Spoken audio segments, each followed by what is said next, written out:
In the name of Almighty Allah, welcome everyone. I hope you're all doing well. Welcome back to your English lesson. Salamuna uneki hili wadandi kaum hila mandam chitolo roga jodwose. Dear student, in previous session we have a grammar point about the some and the any. When we use some and when we use any, we studied about the differences between the some and the any. I hope you learned the grammatical point. In this session we also have a grammar point. It is about adverb of frequency. Dear student, today we are studying unit 14 lesson 3 page number 136 up to 137. ګرانو زده کوونکو په دې جلسه کې هم موږ یو ګرامري پوینټ لرو چې د adverb of frequency په نوم یادیږي. دا چې څه ده څه رقم استفاده کیږي د دې په اړه وایو. نو اول همدا ګرامري پوینټ وایو، بیا د هغه نه بعد کتاب وایو. ښه ګرانو زده کوونکو adverb of frequency څه ده؟ adverb د دې نوم نه ښکاري. adverb څه معنی؟ یعنی قید. Adverb that change the meaning of a sentence by telling us how often something happens. Adverb یا هغه قید چې د یو جمله معنا بدلوي. کله چې موږ همدا استفاده کو په جمله کې معنا بدلوي او موږ ته وایي چې how often څو ځلې دا کار تکراریږي. Something happen یعنی یو څه واقع کیږي، د دې په اړه موږ ته وایي. که موږ په یو جمله کې adverb of frequency ونه لرو یو معنا لري، مګر کله چې adverb of frequency دلته استفاده کو بیا دلته معنا کې هم تغییرات راځي. چې موږ ډیر adverb of frequency لرو چې دلته موږ لیکلی always، یو د always بل د usually. ښه تلفظ ته غوږ ونیسئ ګرانو زده کوونکو، دې ته موږ always وایو. always یعنی همیشه، چې دلته بیا لاندې د دې فیصدي هم لیکل شوی یا سلنه. مثلا یو عمل یا یو کار یا فعالیت چې موږ همیشه کوو د هغه لپاره موږ همیشه always استفاده کوو. For example, I always get up 4 o'clock in the morning. زه همیشه یعنی همیشه دا کار کوم، 100% زه دا کار کوم، هر ورځ 4 بجې پاڅیږم. نو always نه استفاده کوو. بل usually معمولا نظر له always د دې فیصدي کم ده، د 90 نه تر 99% پورې یو عمل چې موږ ترسره کوو د هغه لپاره موږ usually استفاده کوو. بل often هم معمولا معنا لري، مګر بیا د usually نه د دې فیصدي کم ده. کله چې یو عمل د 85 نه تر 90% پورې وي دې ته موږ often وایو. بل sometimes یعنی ځینې وخت د 25 نه تر 85 پورې فیصدي چې وي موږ sometimes استفاده کوو. بل seldom ده. seldom هم یعنی لږ یا کم وخت د 10 نه تر 25 پورې چې فیصدي وي د هغه لپاره موږ seldom استفاده کوو. بیا د هغه نه بعد ګرانو زده کوونکو rarely ده.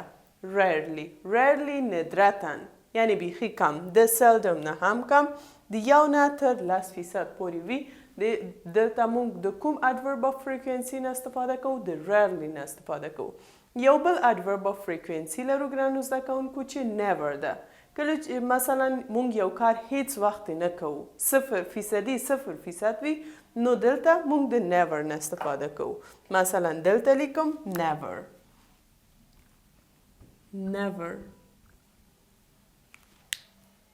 فیصدي څومره؟ 0%. نو هر څومره چې دې خوا راځو فیصدي زیاتیږي، هر څومره چې د دې خوا نه هاخوا ځو نو فیصدي څه کیږي؟ کمیږي. always همیشه، usually معمولا، often معمولا، sometimes ځینې وخت، seldom کم وخت یا ندرتاً rarely ندرتاً او never هیڅکله معنا لري. چې بیا د دې نور مثالونه د کتاب نه وایو. ښه ګرانو زده کوونکو اوس کتاب ته راځو. Open your books and pay attention to the lesson. We are in 136 page number. Lesson 3 conversation. The our lesson and the practice. Listen to your teacher while reading the conversation and then practice it with your partner. Conversation د کوم کسانو ترمنځ ده؟ Customer and waiter. کاستمر یعنی مشتری او ویټر یعنی ګارسون. ګارسون چې مذکر وي ویټر وایو، که مؤنث وي ویټرس وایو. کاستمر یا مشتری هوټل ته تللی وایي may I have the menu please. آیا زه کولی شم هغه مینو وګورم یا ولرم؟ مینو هماغه مثلا یو رستورانت ته مونږ ځو، هغه مشخص شیان پخوي، مینو جوړوي، نو هماغه مینو غواړي چې وګوري. may I have the menu please. کله چې تاسو هم رستورانت ته ځئ نو تاسو هم دا جمله استفاده کولی شئ may I have the menu please. لطفاً waiter here you are. مهرباني وکړئ واخلئ. sir څه معنی؟ یعنی ښاغلی. مهرباني وکړئ واخلئ ښاغلی. یا محترم هم موږ ورته وایي. what would you like to order. څه شی غواړئ چې تاسو فرمایش ورکړئ. نو کله چې مینو ګورئ یو شی انتخابوي بیا ویټر یا هماغه ګارسون ته وایي. نو څه رقم همدا یو څوک چې موږ نه پوښتنه کوي څه رقم پوښتنه کوي، خصوصا هماغه ګارسون what would you like to order. څه شی غواړئ چې فرمایش ورکړئ یا غواړئ چې وخورئ. well I always start with chicken soup. وګورئ دلته always د adverb of frequency نه استفاده شوې. زه همیشه خپل ډوډۍ کله چې زه پیلوم سوپ سره پیلوم، هغه سوپ چې د چرګ غوښه لري، chicken soup. then I would like barbecued steak or kebab with قابلی. د هغه نه بعد زه کباب او قابلی غواړم. یعنی اول سوپ بیا د هغه نه بعد دا شیان غواړم. barbecued steak هم کباب معنی لري چې دلته هم قوس کې لیکلی. and what would you like to drink. څه شی غواړئ چې وڅښئ، یعنی د څښلو لپاره څه غواړئ. a cola please. یو کولا لطفاً. how about dessert. د خوږو په اړه څنګه؟ خواږه یعنی کله چې موږ ډوډۍ خورو د هغه نه بعد یو فور ایگزامپل موږ فرني او داسې شیان ډیزرت یعنی خواږه شیان خورو، معمولا همدا خواږه شیانو ته څه وایي؟ ډیزرت وایي.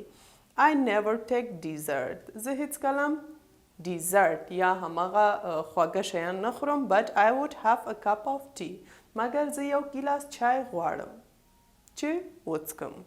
ښه ګرانو زده کوونکو په دې کنورسیشن کې هم د adverb of frequency نه استفاده شوی، یو د always نه چې 100% ده یعنی زه همیشه دا کار کوم، او بل never چې زه هیڅ کلم دا کار نه کوم.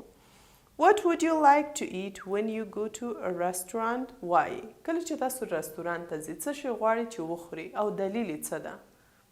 مثلا تاسو چې رستورانت ته ځئ حتما په ذهن کې یو څه لري، یا کله چې مینو ګورئ یو څه خوښیږي ستاسو. نو دلیل هم دلته ووایئ. ویکابلري ته راځو. read the phrases. دا عبارت ولولئ. a cup of tea. یو ګیلاس چای.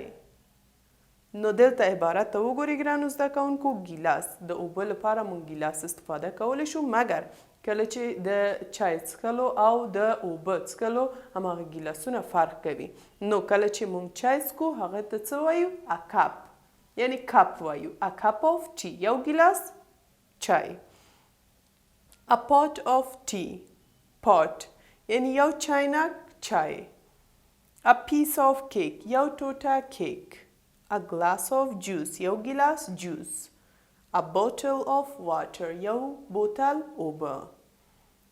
which word go together take the chart. کومې کلمې یو ځای کیږي؟ نو دلته یو چارت لرو، کوم کلمې یو ځای کیږي. یا مثلا د واټر لپاره اوبه لپاره آیا مونږ کولی شو چې فور ایگزامپل کپ استفاده کو یا پیس استفاده کو؟ نو هماغه جمله چې یو ځای کیږي تاسو نشانی کې یا ټک کې.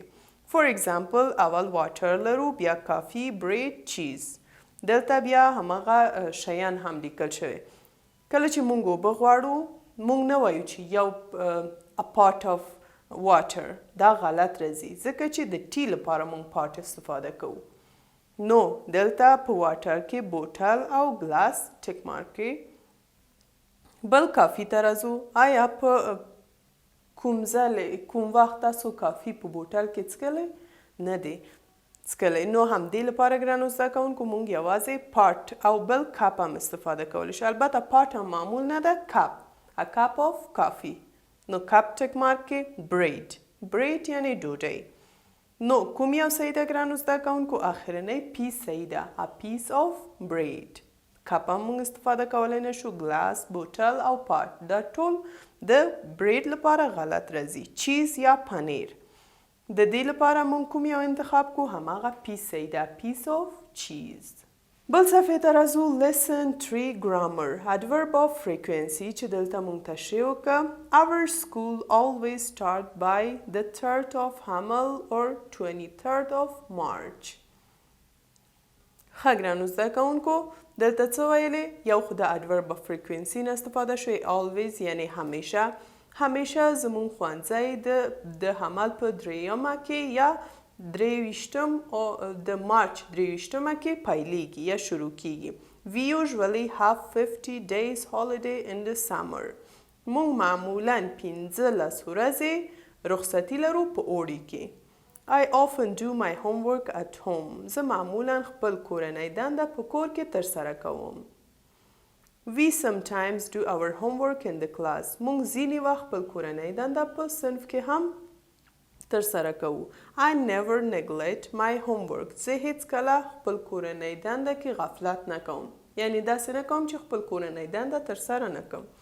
I rarely late for lunch. زه ندرتاً یعنی ډیر کم وخت د غرمې ډوډۍ لپاره ناوخته کیږم. I seldom go to bed very late. زه ندرتاً یا کم وخت نظر rarely د seldom فیصدي زیاد ده. یعنی زه ځینې وخت یا ندرتاً ناوخته بستر ته ځم د خوب لپاره. بل adverb of frequency چې دلته ما تشریح وکړه تاسو ته دلته ټول لیکل شوی. always ده، usually، often، sometimes، seldom، rarely and never او د هغوی فیصدي هم لاندې لیکل شوی. complete the sentence with suitable adverb of frequency. اوس لاندې جملات مونږ لرو چې تاسو باید د adverb of frequency نه استفاده وکړئ او مناسب adverb of frequency دلته ولیکئ. نمبر 1 تاسو کولی شئ ګرانو زده کوونکو خپل نظر له خپل نظریات دلته ولیکئ. مثلا ځینې کسان د ځینې کسان شیدې نه خوښیږي او د ځینې کسان هغوی هره ورځ استفاده کوي یا څکي. نو دلته فرق کوي. ځینې کسان always لیکي، ځینې کسان sometimes لیکي، ځینې کسان seldom لیکي. For example, number 1 I always have milk for breakfast. نو زه مثلا always نه استفاده کوم. Number 2 I usually have rice for dinner. Usually now, for example, I often have rice for dinner. Number 3 we often buy cookies. Cookies څه معنی؟ یعنی کلچه. Number 4 our classmates sometimes bring bread in the class. Number 5 I usually brush my teeth before going to bed. I seldom late for school. I sometimes visit my relatives. همداسې تاسو هم کولی شئ داسې ډک کړئ. ګرانو زده کوونکو د هر څوک مغه نظریات فرق کوي، کولی شي د مختلف adverb of frequency نه استفاده کړي. بی ته راځو ګرانو زده کوونکو. in pairs compare these two sentences. دا دواړه جمله پرتله کړئ یا هم مقایسه کړئ. I always have milk and butter for breakfast. زه همیشه د سهار په چای کې شیدې او کوچ خورم. Sometimes ځینې وخت I have milk and butter. زه شیدې او کوچ خورم. But I always have tea and breakfast. مګر زه همیشه بیا سهار چای کې زه چای څکم. Writing. Answer these questions. د دې سوالونو ته ځواب ورکړئ. Number 1 when do you always have dinner? تاسو معمولا یا همیشه تاسو څه وخت خپل شپه ډوډۍ خورئ. Number 2 where do you usually have it? تاسو معمولا کوم ځای کې خورئ؟ مثلا کور کې یا هم په رستورانت کې. Number 3 what do you often eat or drink? تاسو معمولا څه شی خورئ او څکئ. Number 4 what do you sometimes have for dessert? د dessert لپاره تاسو څه شی انتخابوي یا څه شی خورئ. What do you never have at night? تاسو کوم شی ده چې تاسو هیڅ وخت د شپې له خوا نه خورئ. Number 6 what do you seldom have for lunch? تاسو معمولا یا ندرتاً د غرمې ډوډۍ لپاره څه لرئ. Number 7. What do you rarely have for breakfast? تاسو ندرتاً سهار چای کې تاسو څه لرئ؟ Use the answer to write a paragraph in your notebook. د همدې جملاتو نه استفاده کې یعنی دې ته ځواب ورکړئ تر څو چې تاسو هم یو پاراګراف خپل کتابچه کې ولیکئ. د همدې جملاتو په مرسته.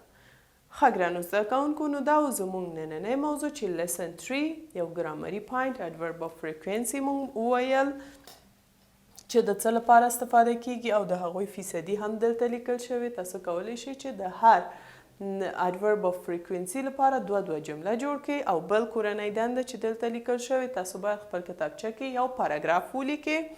بل ګرانو زده کوونکو دلته ځینې سوالونه مثلا په کنورسیشن کې تاسو ته ویلي what would you like to eat when you go to the restaurant and why دلیل هم غوښتي. تاسو کولی شئ د ټول خپل کتابچه کې منظم ولیکئ او کومنټ کې ماته ولیږئ. ګرانو زده کوونکو خپل نوی درس هم حتما یو ځل ځان سره ووایئ. تر بله جلسې چې یو نوی موضوع سره ستاسو په چوپړ کې حاضریږم تاسو لوی او بخښونکي خدای ته سپارم. خدای په امان. See you next session. Have a good time. Do your homework.